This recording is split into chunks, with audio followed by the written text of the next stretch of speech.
Hi everyone, কেমন আছো সবাই? এখন তোমরা দেখতে পাচ্ছ আমাদের আম গাছের আমের মুকুল হয়েছে, অনেকটা হয়েছে তাই তোমাদেরকে দেখালাম। তারপরে একটু পড়তে বসেছিলাম ব্রেকফাস্টের পরে। তারপরে পড়ে তারপর গিয়ে দেখলাম যে মা কি করছে, একটু রান্না করছে। আজকে মেনু ছিল ভাত, আলু বেগুনের মাছ আর আরেকটা শাকের তরকারি ছিল, নাম আমি জানি না। দেন একটু আমার মোটু মোটুর সাথে খেললাম, একটু প্যাম্পার করে নিলাম কারণ ওর প্যাম্পার করতে খুব ভাল লাগে। তারপরে দেখি যে আমার মিন্ত্রা থেকে পার্সেল এসেছে, ইয়াররিংটা আমি কিনেছি, ডিসকাউন্ট প্রাইসে পেয়েছিলাম আমি।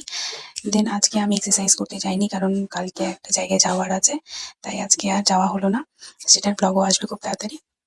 আর তাই আমি আর মা একটু চার্চের ওইদিকে গিয়েছিলাম। এটা আমাদের গরুটা, তোমরা দেখতে পাচ্ছ এই গরুটা। দেখেছো আই গেস, যারা জানো তারা কমেন্ট করতে পারো। অ্যান্ড চার্চের ইনাগুরেশন তো তোমরাও দেখলেই, তো যদি না দেখে থাকো তাহলে তোমরা দেখতে পারো আমার ব্লগে।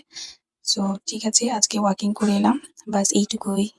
আজকের দিনটা আবার দেখা হবে নেক্সট ভিডিওতে।